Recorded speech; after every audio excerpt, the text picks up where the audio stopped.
Welcome to the Verified Athletics Podcast. If you want to play college football, go to verifiedathletics.com, create a profile, and get your transcript uploaded. It's all free. Over 130 colleges use the Verified watch list to get information on athletes they are recruiting. So get verified and get discovered. Our guest today is Matt Chris. Matt is an All-American safety at the Division III level. He spent a couple years as a college coach before making his way to Westerville South High School near Columbus, Ohio, where he's currently the head coach. It's great having him on. He asks a lot of great questions. I know coaches, athletes, and parents will get a lot out of this one. So let's go get it. All right, we got Matt Chris here on the podcast. Welcome. Thanks for having me, Nate. Glad to be here. Why don't you take a second and tell our audience a little bit about yourself and what you're doing now, how you got there. Sure. So I'm currently the head football coach at Westerville South High School, suburb of Columbus, Ohio. Kind of way of Ohio through. I'm from Eastern Pennsylvania. Played college football at Albright College, and through that process, got very interested in going the college coaching route. Came out to Ohio Northern University, GA'd there, and then kind of realized that certain pros and cons of coaching at the collegiate level. Had an opportunity to get back into education, teaching, as well as coaching in high school. So it's kind of come full circle here, and having the opportunity to be a head coach is a pretty special opportunity. You learn, you don't really know what you don't know until you're in it. So it's definitely been a process over the last 18, 19 months of becoming a head coach, but we're excited and believe in the direction we're taking Westerville South. And tell me about the path between Ohio Northern and then becoming the head coach at Westerville South. There was at least one stop in there that I know of, but tell me about that. Yeah. So when I decided that I was going to go back and work towards my licensure in education, I coached at Macomb High School, which is a very small Division VII high school up in Northwest Ohio. They're perennially very, very good. But it was a great opportunity to learn from, I think, one of the better coaches in the state of Ohio, Coach Algie. From there, I came down to Columbus for my student teaching, and I coached at Dublin Jerome High School for a year for Coach Hunley. Learned a lot from him as well. And then got on at Grandview Heights.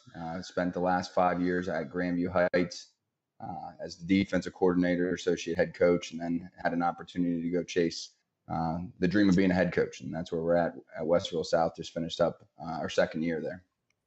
Well, you're still a pretty young guy, right? You're probably about 33, something like that. And 33. 33. So yeah. You got to become a head coach so young. How do you think that happened for you? Well, it's funny. Like, I think at like 23, I thought I was ready to be a head coach. And then you start to really understand there's so much more involved than just X's and O's. And in some respects, it's been a blessing that, it's taken a little bit more time and involved, having an opportunity to be an assistant coach with a variety of different head coaches. I think you take a little bit from everybody you coached with and coached for. But I felt pretty confident that I had a philosophy and, more importantly, a plan and a program in place to really start to implement certain things in the appropriate setting. And everything doesn't have a timetable, but we feel like we're definitely moving in the right direction in terms of creating a winning culture. And what is your philosophy? Like, what makes you different? What's your calling card as a coach? I don't know if it makes me different. I think the majority of coaches would say it's about, establishing a relationship and developing rapport with your players. I think if they know that you care about them, they're going to do a whole lot more to try to execute the things that you ask them to do on a Friday night in our situation in high school.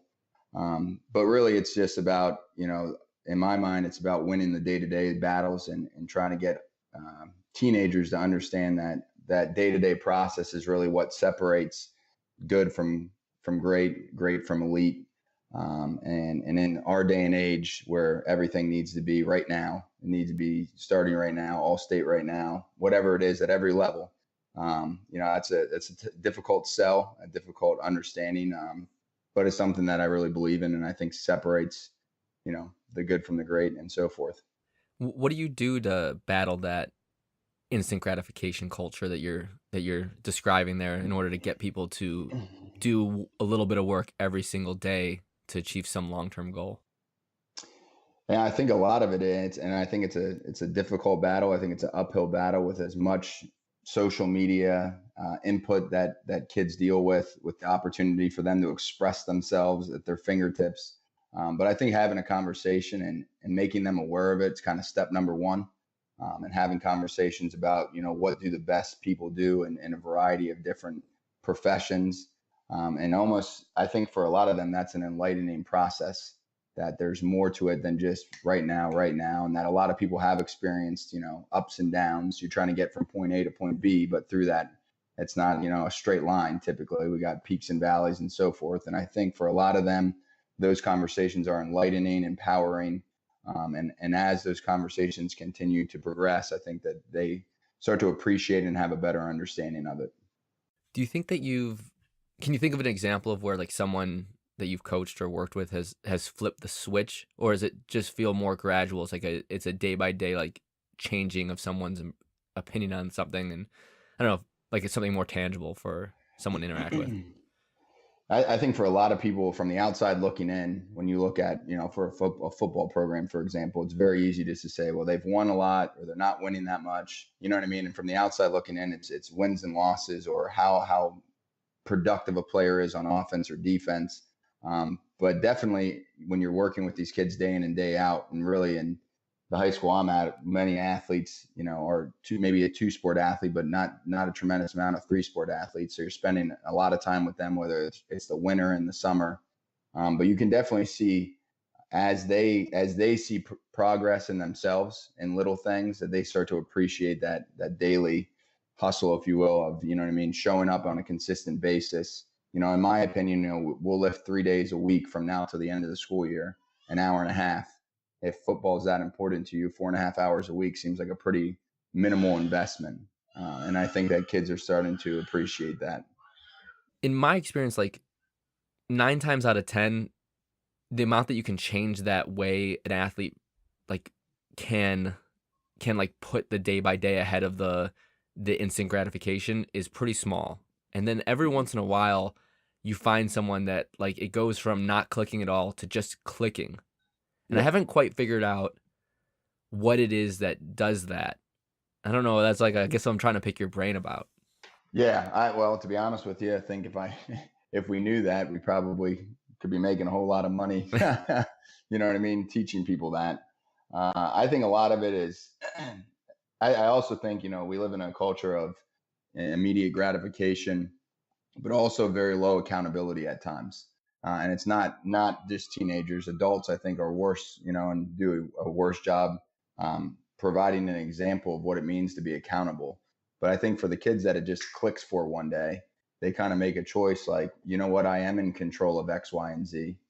And I'm going to do the best I can to control those variables on a daily basis. And those are the kids, I think, that you see to make, huge progress in a relatively short amount of time. Well, I think that there's both a lack of people holding themselves accountable, but I also think that there's like a weakness in a lot of people of holding other people accountable.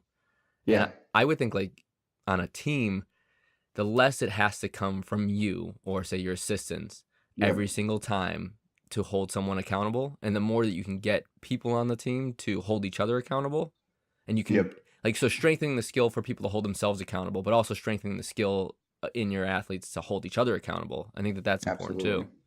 Yep. And I think that, I think that's very tough, especially in the age group you're talking about. And I think about when I was a captain at Albright, it's not easy to go up to a group of guys that, you're friends with and say, hey, you got to stop. This isn't how we do things. Or, this is not helping us get to where we want to go. So I really have an empathy of the courage, I guess you would say, that it takes to do that. And I definitely think it's a skill, though, that if you do develop, it's going to be very, very a great strength for you to have the rest of your life, for sure. Well, I think also like as a coach is a skill that you really develop. You have to. I mean, like that is your job, is to hold people accountable in many ways. Yes. Yeah.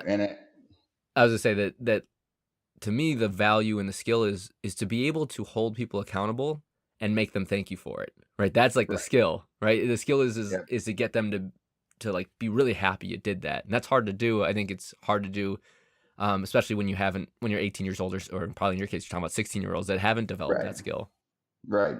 No, yeah, and it is tough, and I think as a as a head coach, we took over a 1-9 football programs, and there was I would say a litany of things that needed to change and had to change, and that are still need to change and continue to develop. But holding people accountable on a daily basis is tough, and at times it can be overwhelming and draining. You know what I mean? There's not a whole lot, and I don't think it's isolated to Westerville South. I think it's all over the place, but there's not a whole lot of what I would deem common sense. It's almost like you got to coach everything and coach to a standard on a daily basis. So that's the battle we're fighting. Yeah, I mean, college kids have almost zero common sense. I would imagine high school kids have even less, you know? Right. Yep. For Um, sure. you're probably an exception to that. I always felt that one of your biggest strengths, or maybe your biggest strength as a player, and probably the reason why you became a head coach so young, is because your maturity. I've always felt that, and maybe when I met you, you were one of the older guys on the team anyway, and so maybe Right. you were more mature. But I just think that you've always had that. What do you attribute that to, or do you think that's true? And then if so, what do you attribute that to? Um, well, I can tell you, I was an idiot at times in college, especially freshman, sophomore year. Coach Marska, I think, did a lot for me. And I think having the opportunity to be a part of that search committee at Albright, and just like learn about the process and how we were going about selecting the next head coach. I learned a lot from that process. And there were a ton of very, very qualified people that applied for that job. But I can tell you that when Coach Marska walked in that room and sat down and started talking about RYFP, I mean, I was hook, line, and sinker. I was like, that's who I want to be my next head coach. And I would attribute a lot of, my, I guess, quote unquote maturity to the fact that I wanted to make him and make the program as good as possible, as fast as possible, and I believed in him. So I would say it really stems from that. Yeah, and just for people that don't know, which is most people, RYFP stands for Reach Your Full Potential, and that's like Yep. a mantra in that program. And I think it comes from other people before that. Is that something that you use as a high school coach? No, it's not. To be honest with you, so there's a lot of programs that have, that's kind of branched out the whole RYFP. So I believe in it, and I believe in the philosophy of it. Our program motto at Westerville South is defend the standard. Um, so we had defend the standard, and that's really based upon a group of conversations that we had with players before last season. We really have three pillars that we believe in, and then if we're doing those or holding those three pillars up on a daily basis, that's going to help differentiate us. And that's doing the right thing, developing a we above me mentality, and then competitive excellence. So, so you have your three pillars of that, like holding the standard, right? And Mm-hmm. is part of that? Do you have like rules around social media and like what you allow your athletes to post? Do you monitor their accounts? Do you do anything like that? I don't have specific rules that you can do this, can't do this. A lot of that, and I think I would say at the collegiate level, it's a little bit different because you know what I mean. You have more access to media outlets, but really, it just goes back to having conversations about doing the right thing. And the majority of the time, what's right and what's wrong. And I tell our guys, if you have to sit there and think about it for a couple seconds, you probably just want to stay away from it altogether. So, It's like some things are black and white and other things are yeah, gray, and if it's gray, yeah. stay away Yeah, conversation. that's exactly what it is.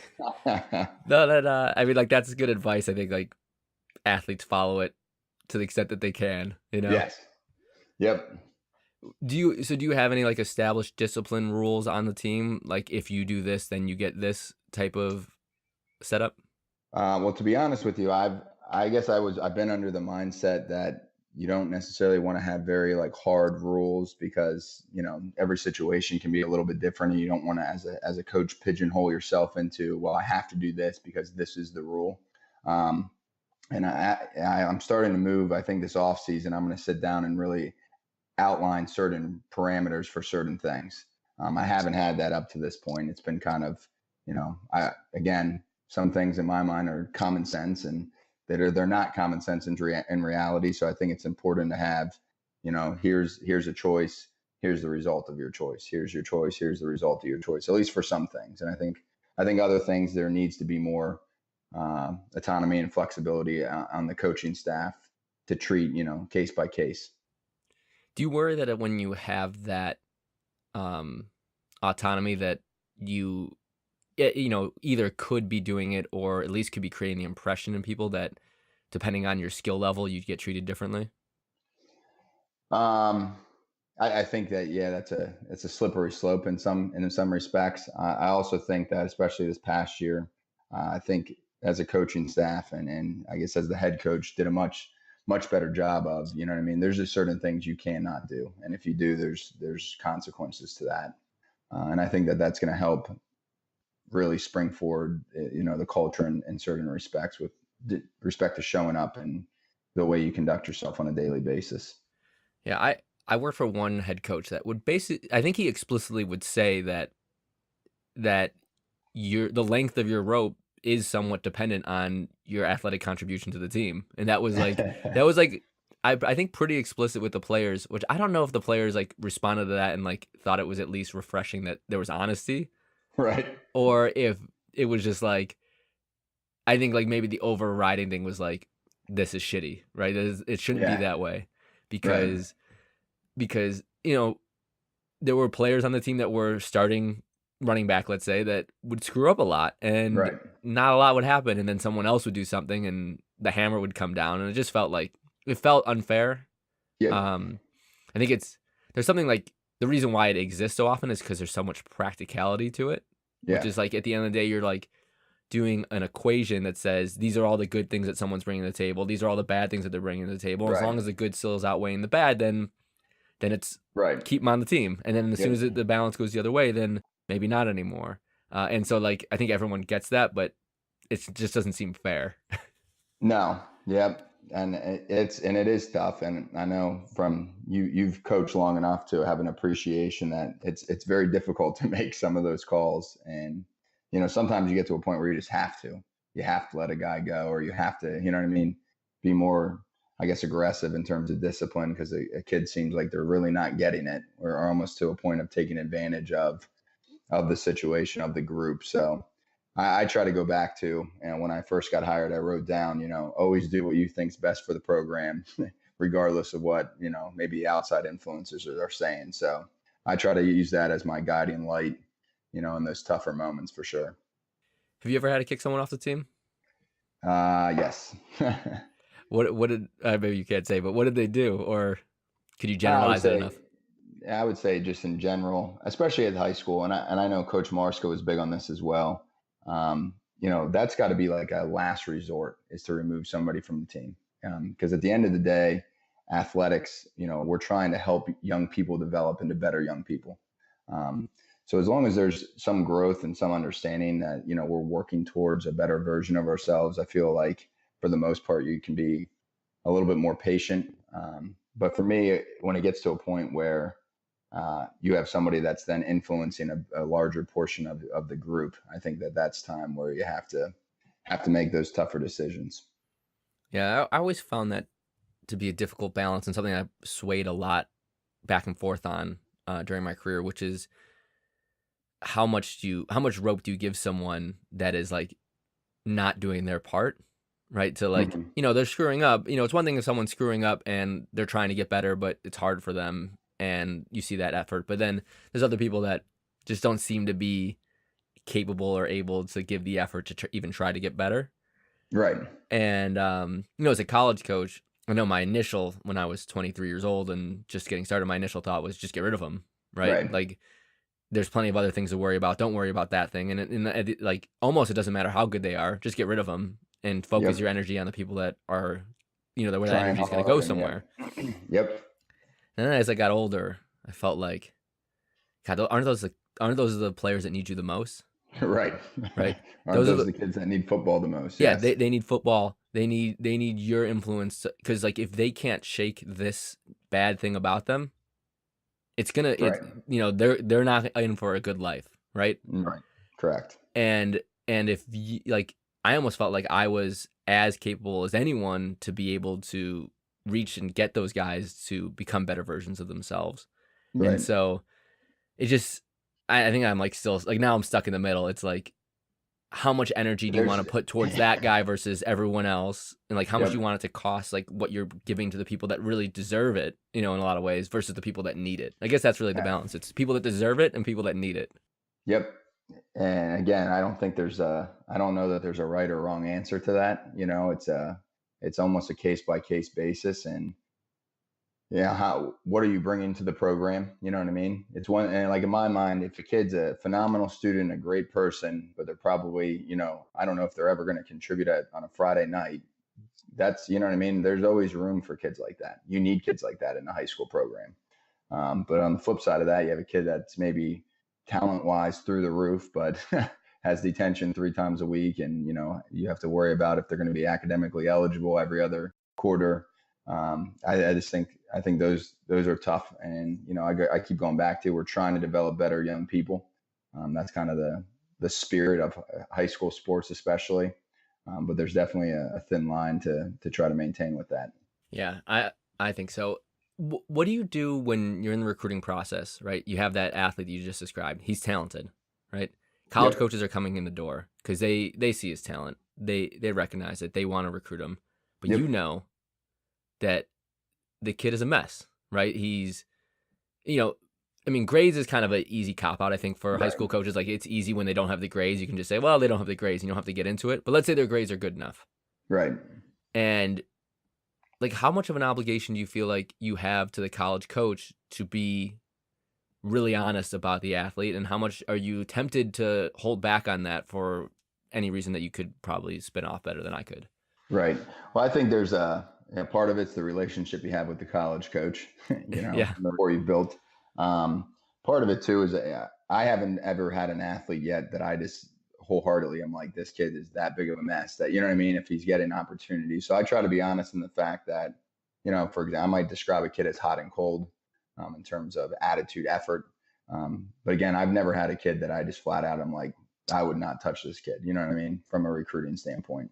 But I do try to be honest because at the end of the day, I think that comes back and reflects on the program to a college coach, and then possibly screw up future opportunities for other athletes to get recruited by that particular program or that particular coach.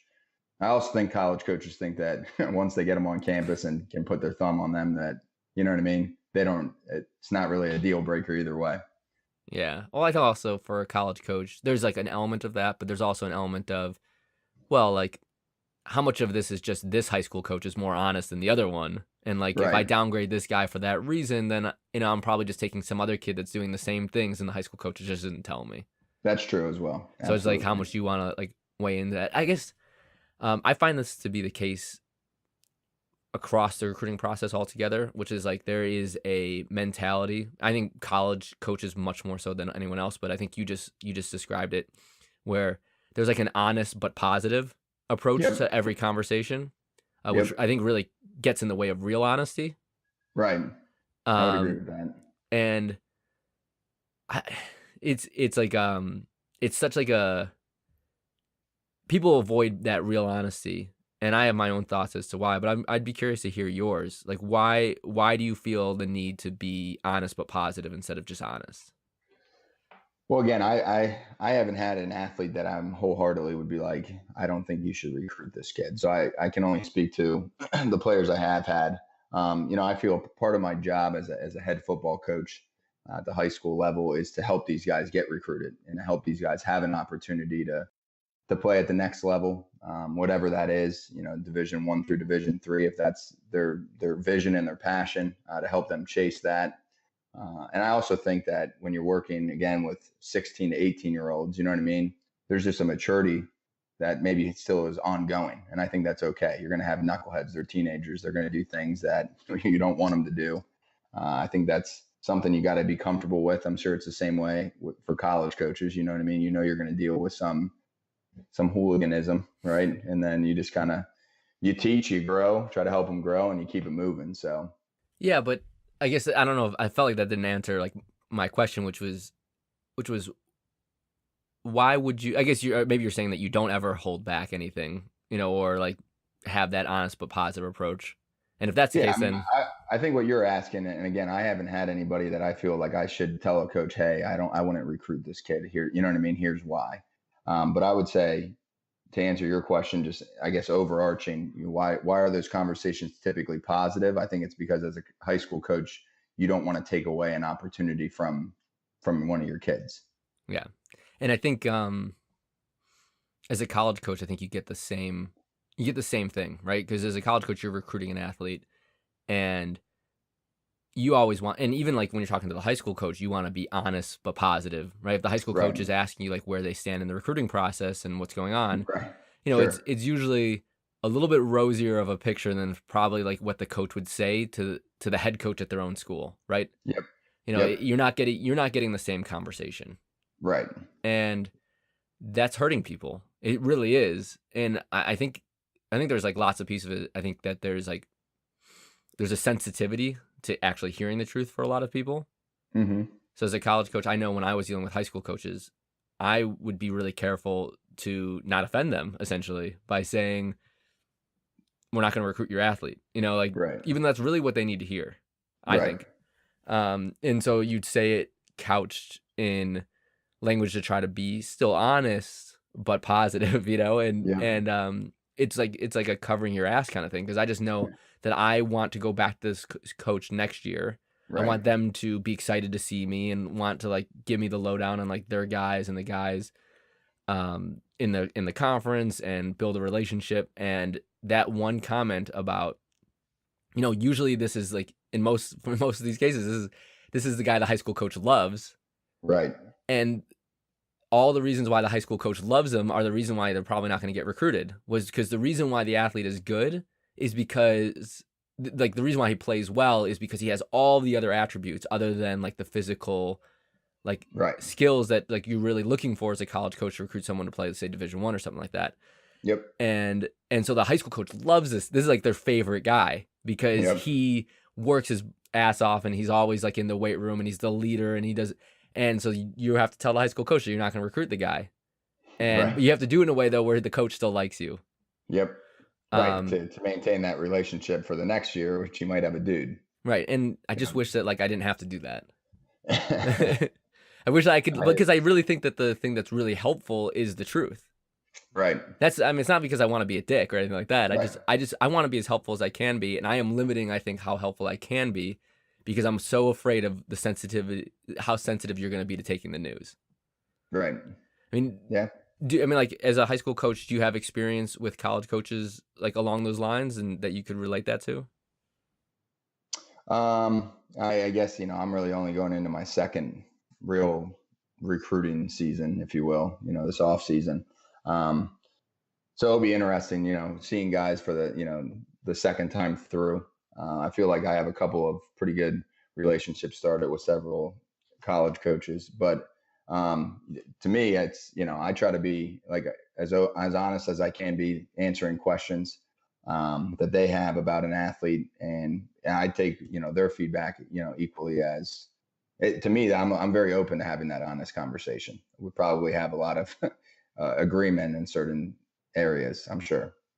Yeah, and I think that's actually part of the benefit of building that relationship is it becomes easier and easier to have that conversation. Like I still have tons of high school coaches that reach out to me and they ask me all the time, like, can you just watch this guy's film and tell me what you think? Mm-hmm. And that like happens because I've built that relationship with them because Absolutely. they're looking for like someone that is going to be honest, Right. especially now that I'm not coaching at a school. It's I was even gonna say, now you can be really honest, right? it's even easier. And so like the coaches that actually really wanted that still reach out and ask for it. Right. That's good. And I like doing that for them because it feels like the thing that I always wanted to do, but I never could before. Right. Yep. So, tell me, as a high school coach, what do college coaches do that you think makes recruiting easier, and what is it things that they do that you think make it harder from your perspective as a high school coach? Like for our players in particular getting recruited, or I mean, like more so the process. So like a high school, like every high school coach is a little different, but like let's say one high school coach might say, um, when they call me, Hmm. that's annoying because I don't want to be answering my phone all the time. I just want them to send me an email and like I get them the information that whatever it is. Just tell me Right, like the right. way in which like think about it with college coaches. It's easy for you to engage with and get have like a good communication. Like how does that process work for you? I got you. I guess I'm in the camp. I would rather have dialogue, either a text message, a phone call, an email. Hey, I'm planning on stopping by the high school. I'm in a situation where I teach a full course load, so it's nice to have a heads up. And hey, I'm probably stopping in around 10:30 today, and what I mean, I can carve out a couple minutes and make sure I'm available.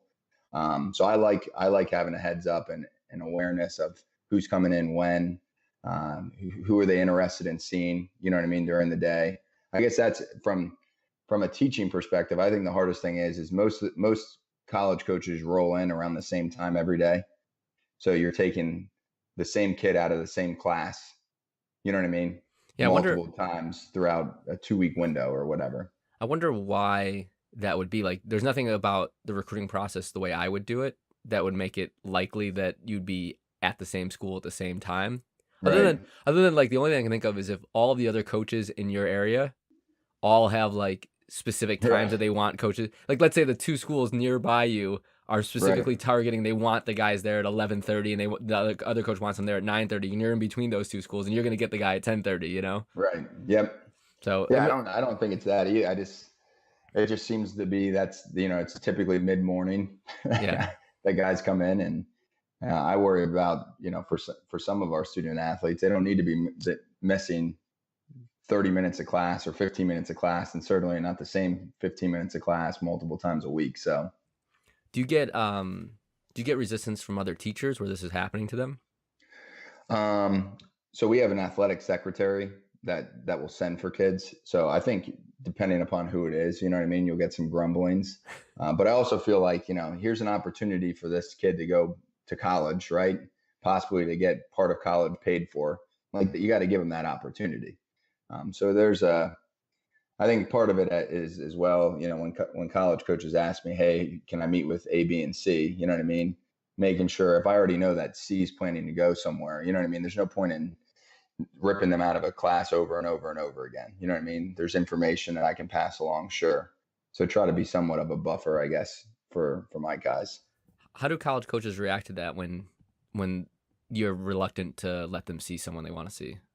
I would say most of them are pretty, you know what I mean? I think they understand the nuances of high school and some of I mean, to me, high school is much more challenging than college in terms of being a student. You know what I mean? Your day is structured for 8 hours, and you know what I mean? You have these time windows where you really have to be accomplishing work because all of these kids are involved in extracurriculars and everything else, that there's not a whole lot of downtime. So I think that they respect their time, and you know what I mean, what classes they're in, or having the flexibility to maybe have a phone call or a conversation later in the day, depending upon where they're at on their big board and so forth. And then when it comes to spring recruiting, um, in as long as it's still true, I'm almost certain it must be that college coaches are not to have recruiting conversations with high school athletes in the spring. I'm pretty sure that's still the rule, but I would imagine that it is. However, in my experience, that does not exist at all in any way, shape, or form. Um, you bump into an athlete Yep. by pulling them out of a class, and then you sit down and have a recruiting conversation with them during that bump in. Like that is how it works, even though that is strictly against the NCAA rules on it. And it's the thing that everyone does. What's like why is that happening that way? Like, I guess it makes sense to me. I think like the NCAA rule, it might be to protect kids from this constant being pulled out of class. Yep. It might be to like as an attempt to slow down the recruiting process, but no one's following it. I can't imagine that like the NCAA is totally oblivious to the fact that nobody's following this. Right. I would say, from my experience last spring, coaches seem to be much more, I guess, uh, they want to just, hey, talk to me about your player. Can we get transcripts? I mean, that's a lot of the conversations I had last spring. Not necessarily, hey, can I see this kid? Um, Now you're right. There might be a kid that walks through the guidance office at the time that we're getting a transcript and says hello, but that would be really the extent of what I've experienced. Okay, so you're saying that, I mean, like, I'm hoping for some honesty here. You're saying that you're really not seeing that college coaches. Yeah, I mean, in the spring, it's a lot of talk to me about, you're rising seniors. Can I pull transcripts on these guys? And really, that I haven't had too many coaches that ask me, hey, can we get this kid down here? I Okay, really hadn't had that at all last spring. So interesting. So I would have thought different, even for Division I schools, or is it no no, that different? might be different. Yeah. No, I would say for the D1 schools, it's more of a, hey, can I just say hello to this kid because they want to see the eye test. You know what I mean? Exactly. Does he That look whatever his height and weight is? it's really, I think, from my perspective as a college coach, it was really two parts. It was one, it was the eye test. Like, there's no way I'm going to Hmm. be able to offer a scholarship to someone I've never seen physically in person. And so if Correct. I'm in Ohio today and I'm going back to New York and I'm going to have a conversation this weekend about offering this guy a scholarship, I want to have that conversation, and I'm not going to be able to if I haven't laid eyes on him Right. and I'm here. Yep. So like it makes total sense that I'd want to see him. And then there was the other piece of it, which is calling someone out of the blue is not going to have the same impact of like a relationship builder as if you had just spent 1 minute shaking someone's hand, Right. seeing them eye to eye. Then that Yep. call is meaningful, where it's just Absolutely. not as meaningful otherwise. And I guess in terms of the process, I'm much more open to that. You know what I mean? Having a kid comes down, says hello, introduces himself. It's a 2-3 minute conversation, and then we keep it moving. I'm not up for the whole, we're going to sit down and sell them the dream here for 15-20 minutes. You know what Yeah, I mean? yeah. I No, just I don't. think that's good. There's too many schools that are recruiting kids, and I don't know. There's got to be a streamlined process in that respect. But I fully appreciate having a conversation, seeing how they conduct themselves. Do they look in the eye? You know what I mean? Some of those intangible things that I think help college coaches, especially when you're talking about offering a full scholarship or not. I think those are invaluable. Yeah, I mean, like, I think any college that would offer a scholarship to someone without having seen them and had that conversation Right. is not offering a real scholarship.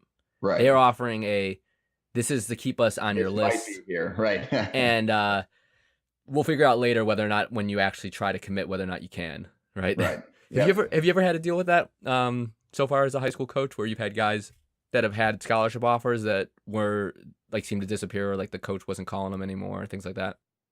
No, but we did have a DN last year that decommitted, that reopened his, which that was an interesting, interesting process because he was a pretty highly recruited kid to begin with, and once he decommitted and kind of reopened, uh, that was an interesting process to kind of work through and live through, just in terms of how quickly people turn back around. And I think part of it's educating, my guys, in terms of just because you've been offered a scholarship does not mean that scholarship's going to be there forever. You know what I mean? In terms of how long you're waiting, and when you're making decisions and so forth. So I think there's an educational process for both parents and players that has to happen, and I feel like that's part of my job as well. Yeah, I'm really curious to hear more about that actually. So, the athlete, where were they committed to originally? Bowling Green. And then what caused them or him to decide that he wanted to reopen up his recruiting? I think part of it was, I don't think he felt like he was having great dialogue with that particular staff day in and day out. I think he thought it should be different in his mind. So he reopened up his decision making. He hadn't obviously signed anything yet. So he ended up going to Air Force. So Pretty different. yeah, yeah. And that actually, I think, was something that came on later. I don't even think that was originally available. You know what I mean? Like, he had already kind of committed to BG, and then after the fact, Air Force came through. So Do you think that the like knowing more schools were a possibility affected his decision? Like uh, originally that he didn't think that many schools were a possibility.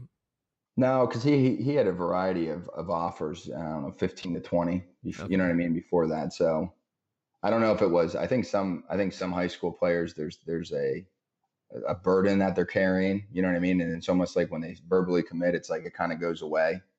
And I think some of them love the recruiting process, and I think some of them hate the recruiting process. I see. And So so so you think maybe in this particular case, but maybe others where it was a way to put the recruiting process on hold, and like not have to deal with it for a little while and then revisit it when he was ready.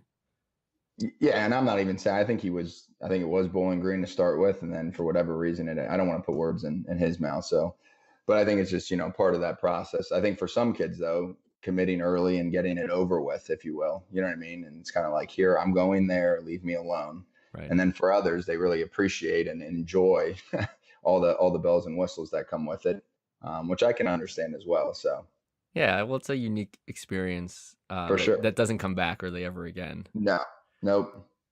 Do you have a lot of experience with players feeling pressured to commit and making that decision that you want to speak on? No, I mean, not really. I would say that, Jalen Gill that ended up going to Ohio State. I think being this close to Ohio State brings pressure with it. You know what I mean? That you're basically in their backyard. Um, so I can imagine that if for example, if he ended up deciding to go somewhere else, I think that's a tough decision. I remember when I was in high school in our county, Chad Henne, and Chad Henne went to Michigan. That was a mess for a Oh, while there. You know what I mean? In terms of, people are idiots. You yeah. should go to Penn State. You're a Pennsylvania kid. And I don't know. I feel there's some things I'm like, this comes with the territory. And then there's certain things that's like, this is still a 17-year-old kid. You know what I mean? People are, again, social media is a double-edged sword. Yeah, well, there's like not that being a highly sought after recruit makes you that famous, but it makes you a little Right. famous. And Absolutely. that's not it's not necessarily what the athlete is signing up for. And some athletes might be signing up for it and being really interested and excited about being a little famous and then get into it and not really react well to it. Right. Others might know in advance that they don't want it, and some people I think you're right that they relish it and they really enjoy it. It's great. Yep. Yep. Yeah, it's a wide spectrum for sure. Yeah, because it's probably like, I mean, for most of these kids, it's the first thing that really causes them to get famous in a way. Like being a good Yep. athlete is something, but until like you're getting recruited by big schools, it hasn't Yeah. really gotten there. When I would say, especially for like the kids that are being nationally recruited, you know what I mean? You go from being a big fish in a small local area pond, right? And now you're all over social media.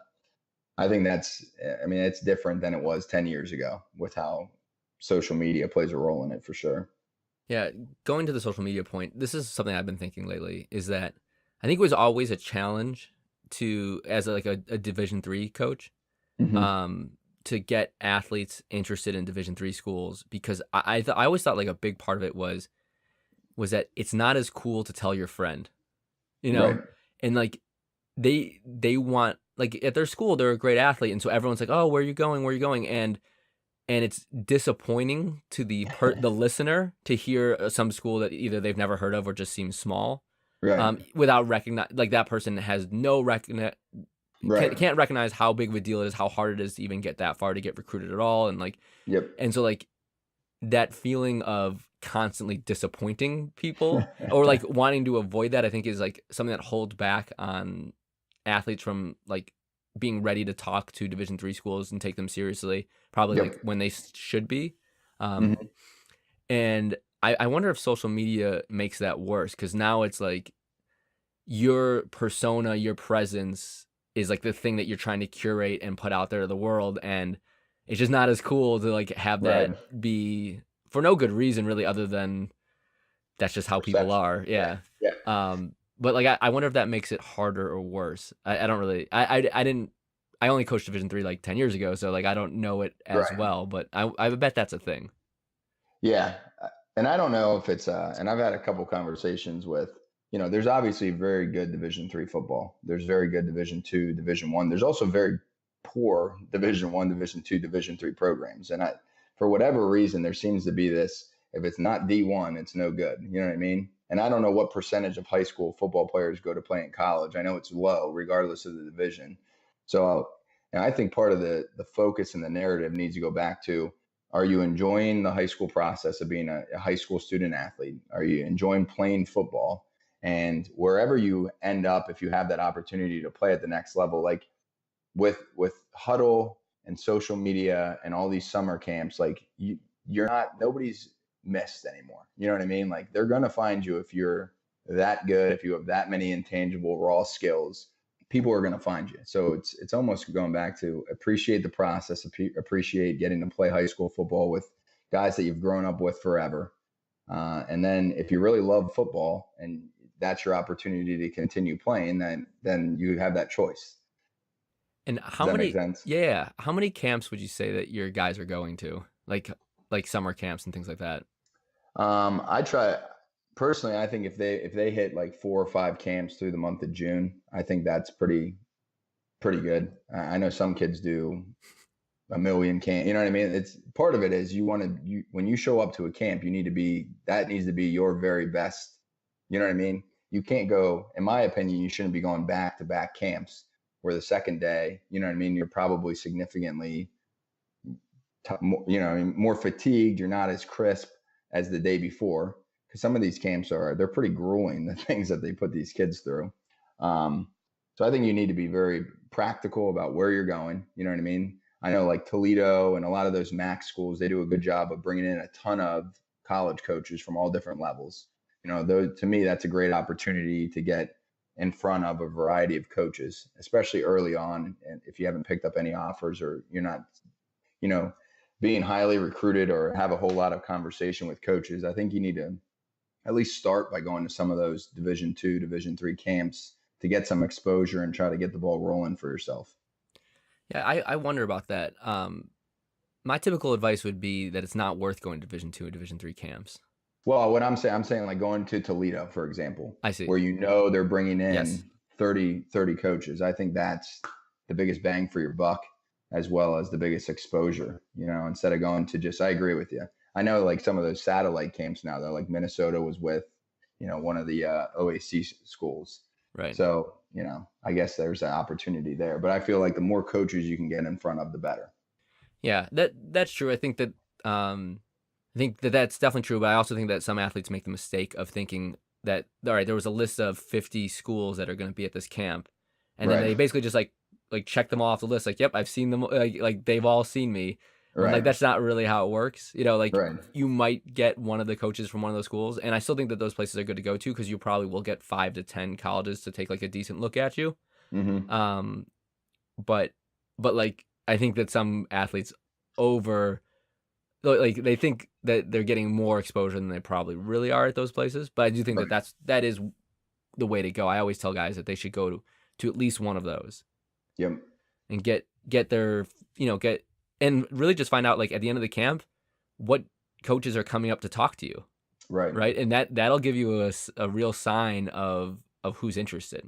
When you go to one of those camps, they have Division I coaches, Division II coaches, Division III coaches. If at the end of the camp, the Division II coaches and Division III coaches are talking to you, then that's probably where your level is. Right. Where you're currently at. Yeah, absolutely. Yeah. And what would you say, from your perspective, having coached in college for so long, obviously different levels, do you think that there's merit to players reaching out to coaches on a regular basis? Do you think that's important for them to be doing? So I would say there's 2 different phases. There's the first phase of as an athlete, you're trying to get discovered and onto the list, basically, that the college coach is keeping of who they're recruiting. And as a college coach, you're trying to get your list. You're trying to evaluate athletes, start conversations, and start building the list of athletes you're going to recruit. So that's the first phase. And then the second phase is then like everyone's narrowing down their list. Athletes are narrowing down their lists of colleges that they're looking at, and colleges are narrowing down their lists of athletes that they're looking at. And in those cases, so in the first phase, I really think it's best for high school athletes to have their high school coaches reach out to college coaches. Okay. I do think that there are some college coaches that will read every email that they get from everyone, no matter what. I think that is not the majority. And especially as you get to the Division I level, it's like almost certainly not true because they're just getting too many to read. Yeah. And then I think but I do think that a vast majority of college coaches will at least open up an email from a high school coach from an area that they recruit. Because they're trying to build that, even if they're not going to have anyone for them that year, they're going to want to build that relationship and it's just a much higher percentage chance that if a high school coach calls you and says, or emails you and says that you should look at this guy, that he's going to be someone you want to recruit, versus if an athlete says, come look at me, right? Or a parent says, come look at me. Right. Because those are just, so unlikely, like probably like 1% or 2% of those emails are ones that trigger like me being interested. This is, I Yeah. guess, thinking as a Division I coach. Yep. Um, and then, but from a high school coach, like I would definitely read every one of those emails, and most coaches would. Now, I also think there's some coaches that don't know what an email is, and so like, so you're not going to get through to everyone, but I think that would be my recommendation during that phase. Okay. Now, if like there's a particular school that an athlete is interested in, so like let's say it's not, I just want to get on as many radars as possible, but I have identified 3 schools that I really like, and I'd like to play college football there. Yep. My advice there is to show up at the school, go to the football office, or try to call ahead, but go to the football office, set up an appointment, and even a Division I school will have someone spend a couple of minutes with you. Right. I think that they will watch your tape if you were there in person. You know what I mean? Like Right. they're going to. It's just like a more personal connection, and they'll spend at least a couple minutes with you. And if they watch the tape and they really like it, they'll probably spend more than a couple minutes with you. Right. Or if it's like a smaller division school, they might just be like happy to have you in and have the conversation, right? Yep. And so I think that can be a really good targeted approach for someone that has identified schools that they really want to go to, and ideally they're not wasting their time and they're going to schools that are reasonable for them. So like Right. if it's in line with what their high school coach thinks the division that they can play at is, if it's in line with the level of interest that they're getting, like they're getting real recruiting interest from schools at that level, that's probably a good sign. But sometimes like you're not getting any interest from anyone and you don't have any idea, just show up and like take a chance. Right. Yep. Then there's the second phase where college coaches, are likely reaching out to the athletes very often. I think high school athletes reaching out back is a really good idea. I think like them being proactive in it is a good idea. I think that it shows a level of maturity that a lot of high school athletes don't have, and I think that would be viewed favorably. Gotcha. And then I think if you're trying to go from being recruited to getting a scholarship offer from a school, the number one thing that I think that no one is doing and they should be doing is trying to build a relationship with not just the guy recruiting you, but the position coach that you want to play, the coordinator, and the head coach. Because really, the guy recruiting you isn't making the call on whether or not you're getting the scholarship. It's true. They're not. The guy that's making the call is the head coach, the coordinator, or the position coach. And it's in most places, it's some combination of all 3 of their opinions. Right. In some schools, it's just the head coach decides, and in some schools, it's just the position coach decides. They have like their allotment. Yep. But if they like you, then you're going to increase your odds of getting a scholarship. So Right. like try to build that relationship. And it's the same reason college coaches, like they'll do that too, but they don't do it that much. They really let the recruiting coach handle the conversation as much as possible. Right. So I think during that phase, I think a lot of athletes are missing out on that piece of it. That's a good point. So I don't know. What do you see your athletes struggling with? Well, I just think, I think there's a litany of, in terms of the recruiting process, I think there's so much, again, social media wise, that there's so much fear mongering that if you're not paying for, this recruiting service and paying $1,000 a month, your kid's not going to have an opportunity to go play at the collegiate level. If you don't go to 15 camps in the summer, your kid's not going to have the opportunity. You know what I mean? There's such a rush to get to college that we're missing the important piece of high school football for some of these guys. You know what I mean? It's an opportunity to play the game with kids you've grown up with. It's an opportunity to develop your skill set, right? Get bigger, stronger, and faster. And there's this rush to get to college, at least, you know what I mean, in terms of what they put out on social media, and I think it's important to have goals, but I also think it's important to appreciate the process of it all. And, again, very seldomly is a kid under a stone that if you're that good and you're that level of a collegiate football player, and a lot of that is physical gifts, right? You are 6'2", you're not 6'2". You can run a 4.4, you can't run a 4.4. That at least separates kids to start with. That's the thing that I struggle with and I think I think part of it's an educational piece that, parents and players need to understand that there's a lot of people that are trying to get rich off of you that really aren't going to help increase or decrease, you know what I mean, your recruitability or how you're valued by college coaches. Yeah, I mean, what you said right there is the whole inspiration for me starting Verified Athletics in the first place, which is what I am seeing is what you're saying is that there's a total imbalance of information. High school athletes and their parents, in almost every case, know nearly nothing, about the Yeah. recruiting process. And as a result, they make bad decisions. They spend time and money on things that are not going to be helpful. Right. And if they're helpful at all, it's not nearly in proportion to the time and money that they're spending on it. Right. And so I think like my mission is to educate, right? To like try to rebalance that misinformation gap.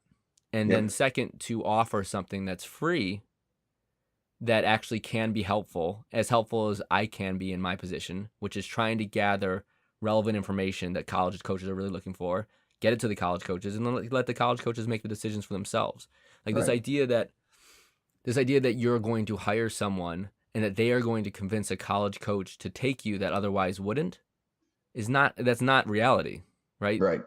So going back to your coaching, let's say that, when you were at the Division I level, did you guys ever look at any of that? Did it, like, if somebody's paying whatever these different recruiting sites are, would you guys ever even look at any of that information that they would send to you? Um, I I can speak for myself personally, and then I'll expand it to what I think most college coaches did. I never once that I can think of recruited an athlete or increased my recruiting of an athlete based on getting information from a service that they paid for. Right. I mean, there's a simple reason. If they're paying for the service, right, Yep. then the service is incentivized Right. It's to, biased. yeah, they're incentivized to push the athlete to a higher level than they would otherwise go, right? Than they would otherwise get to on their own, Right. right? And so like that means that if when I'm coaching at Fordham, right, and it's one AA school, if the athletes that they're sending me as like one AA kids are like reach one AA, they're really Yep. Division II, Division III guys, but their service is taking a shot. And so how Yep. many times can I open up an email from one of those services, see that there's 5 guys on the list, see that every time I open up, it's a Division II or Division III guy that I'm not going to offer a scholarship before I stop opening up those emails. Right. Not very long, right? And so now I'm not opening up the emails. So now what the athlete is paying for, something they could have done themselves, send emails Right. to college coaches that go straight into the trash, right? Right. That's what they're paying for. Right. Now, to the extent that these services, sometimes they can offer other things that I think can be valuable, right? Okay. So I think that there is some value to the extent that they're honest and good, like in their ability to educate and be someone that like a high school coach or a high school family can really rely on as like like just imagine if someone could hire me with all the experience I have as a college coach to really be their advocate and tell them how to interpret all the things that are going on. Like that'd be really helpful. Yeah, I agree with And that. I don't think that that's worthless. I think that that is worth something. Mhm. Now it doesn't mean that you are going to get it doesn't mean that you're going to get offers from places that you otherwise wouldn't, right? But what Right. it means is that you're going to you might waste less money and time doing things that are not helpful. Right. Because like I could say, oh yeah, definitely don't go to that camp, go to these camps, right? I Yep. could say, don't visit that school, visit these schools. I could say, I know you got this piece of mail from this school, but I'm telling you, this doesn't mean anything. Right. This thing from this other school, that means something. So like those are the types of things that you can get out of that kind of relationship that I think would be helpful. So to the extent that you're getting that and that's your expectation, I just think that, and I think I'll get into a separate thing, but I think if athletes are aware that that's what they're paying for and families are aware that that's what they're paying for and they're not Right. paying for, I am going to get an offer from a school that I otherwise wouldn't have. If they know that and they're still willing to pay the money, then great. I think that that's a good thing. And I think that that's, I think that that's fine. Right. But I don't think that that's what they're being sold. And I don't think that's what they think that they're getting. Mm-mm. And it's because they don't know any better. Right. And I think like in most cases, most people's high school coach is a good person to be that ally, right? And Right. hopefully if you're our high school coach, I think that you should also be first a little bit, I guess, have like restraint in your ability to like assess your own Mhm. like helpfulness and reach out to the relationships that you have with college coaches in order to help you help these athletes. Right. And I think if high school coaches do that, I think that's really helpful. And they can be that person that can, for free, give this athlete and their parents the advice. Yep. And so that'd be really what I recommend. And then as a separate thing, I know bringing like these camps back into it. Yeah. I think that a very similar thing is going on with these football camps, where a college coach is happy to let an athlete believe that this is like vital for them to like try to earn a scholarship at a school to go to the camp, which in a lot of cases is true for the athletes that are on that border. That is the difference maker. They go to the camp, they do well, they get the offer. They go to the camp, they don't do well, they don't get the offer. And so like that is a real thing. But I think Right. there's, for every one guy at camp that is really true for, there's 10 other guys at that same camp that think it's true for them and it's not.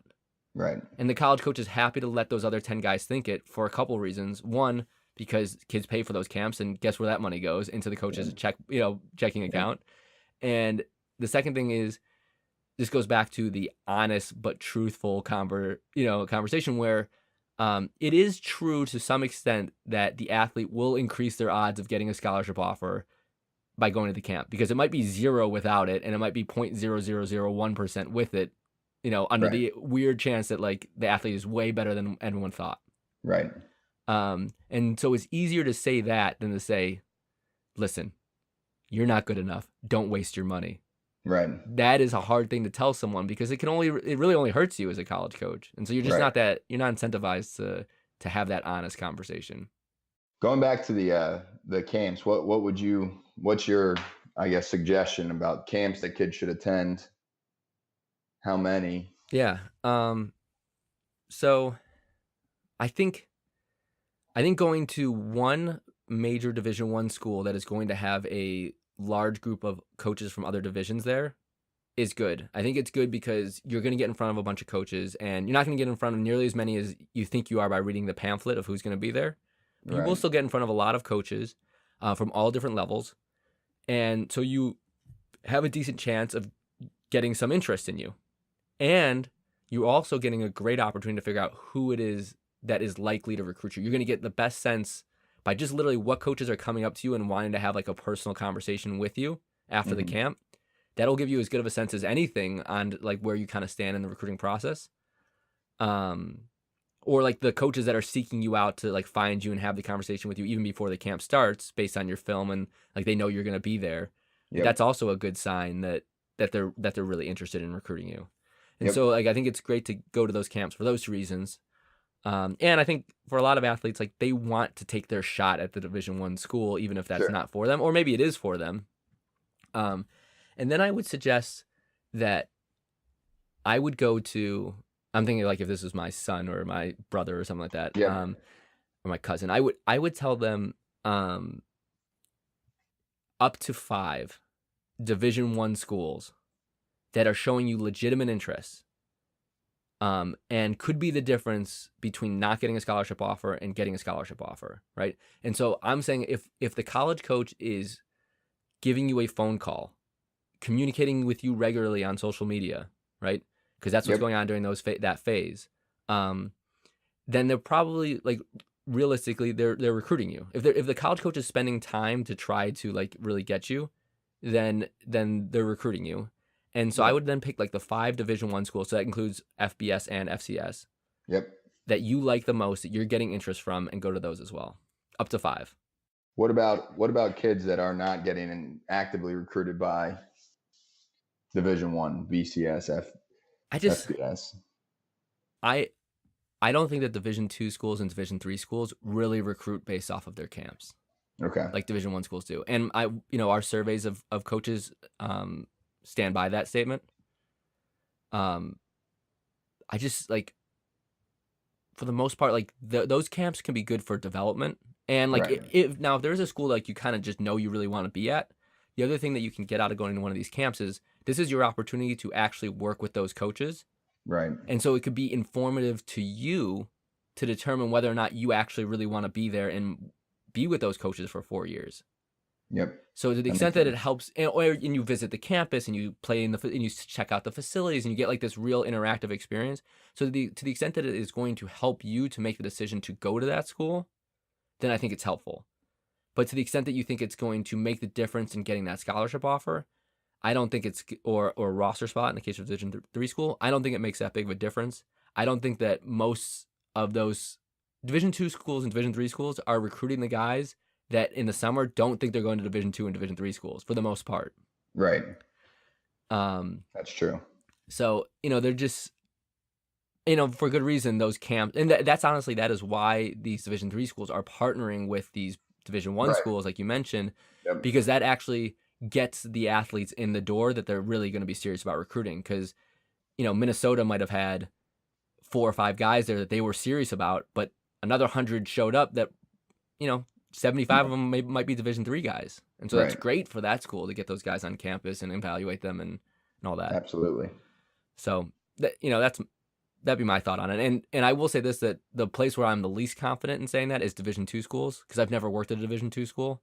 So it's really based more off of coaches I know and what they tell me. So take that part of it with a little bit more of a grain of salt. Yep. So that's good. What else? Anything else that I could help you with?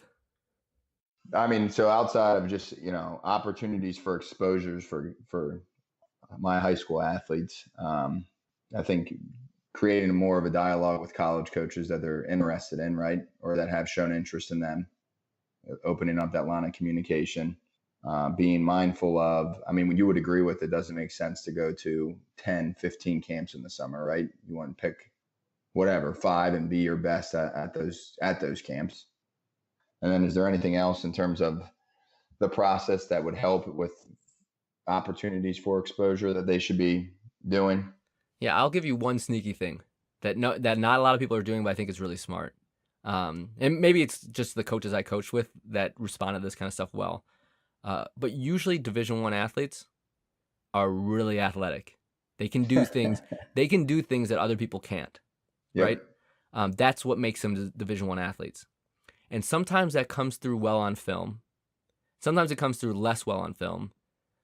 And sometimes like getting that athlete to do something freakishly athletic, like literally for the camera, and putting that on a highlight tape can make a difference.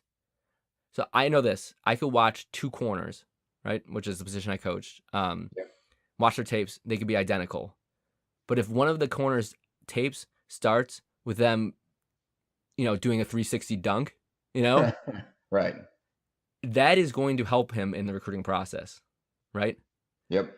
If an offensive lineman like can get into some like strange yoga pose that you would not expect like a 300-pound guy to be able to do and hold their balance, that is never going to show up on a tape. But if I'm an offensive line coach, I'm thinking this guy is a freakishly good athlete, right? In a way that you don't see another way. And I've seen like high school coaches do that kind of stuff in person. When you like see the guy, they like showcase some skill. But why not just tape it, put on the highlight tape? I guarantee you that would have an impact. It's good to know. So is a backflip considered freakishly athletic? Yes. It depends who's doing it. No, I think so. If someone can do a backflip off the ground, that is definitely freakishly athletic. Like that might not be. I think like if you can do that, get that on tape. Okay. And like and put it on your highlight tape. Because like I'm with you. It's hard to see, but like every good defensive back I ever coached could dunk a basketball. You know what I mean? At the Division I level. I'm not. I don't know if you could dunk a basketball, and you were a good defensive back. At times.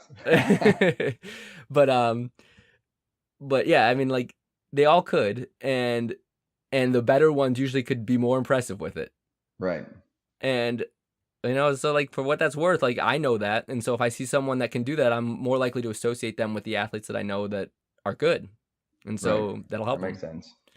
Trying to think if there's anything else that's sneaky or things that are like little known that guys could be doing. I guess like get your grades up. Wow. Yes. Like I mean, it's been said 100 million times, but it can't be said enough. Right. And if there's high school athletes that are listening to this, if you can talk to the freshmen on the team and tell them that, it's not usually someone's junior or senior year grades that are hurting them. Right. It's usually their freshman and sophomore year grades until they realize that it matters. Right. And then they're fighting out of a hole. Yeah, and it's a hole that that's gonna hurt them. I'm like, it could be the difference between qualifying and not qualifying, but if you're gonna go to a school where you're not gonna get a full athletic scholarship, the difference in the amount of money that you could earn by just having good grades is absurd. Like Right. it could literally be $100,000 difference between bad grades and good grades at a school, and like you would have to work so many hours at a minimum wage job to be able to make up that money that Right. like you just putting in that little bit of time to get your grades up Yep. is way better than any money you can spend or any money you can make at any other job. Turning your C's into B's and your B's into A's. Like, Yep. do that. That's the only other thing. That's good. That's something we actually had a GPA above a 3.0 this first quarter, which was a big deal for us. So we're trying. It's definitely an important piece of it all. No doubt about it. Well, I think college coaches recognize this, but it's the same. It's in many cases the same mentality that can turn your C's into B's as the ones that can turn your 250 bench into your 300 and your 4-7 team into a 7-4 team. You know. Yep. And so when you find athletes that don't have that mentality to do it with their grades, it's less likely, not impossible, less likely that they have that mentality to make the other things that are going to be the difference between winning and losing. Yep. And college coaches recognize that, and so they like athletes that care about, doing the little things and getting their grades up. Yep. So, well, that's good. I'm going to let you go. Thanks so much. Appreciate it. This was awesome. I appreciate you having me on. Yeah, we survived some child screaming and joy, and it was just great to get to talk to you, and we'll do it again soon. Sounds good, man. All right, be good. See you, Matt. Well, that was great. Matt reminded me how important of a skill it is to hold yourself and other people accountable. Being a football coach has sharpened that skill, but I'm going to think about ways in which I can actively bring that into the rest of my life. I think if you can come from a place of truly trying to help someone, you can reach them and make them better. Well, thanks for listening, and if you find our content valuable, share it. That support makes it possible to continue to provide helpful and free content to all of our listeners. Bye.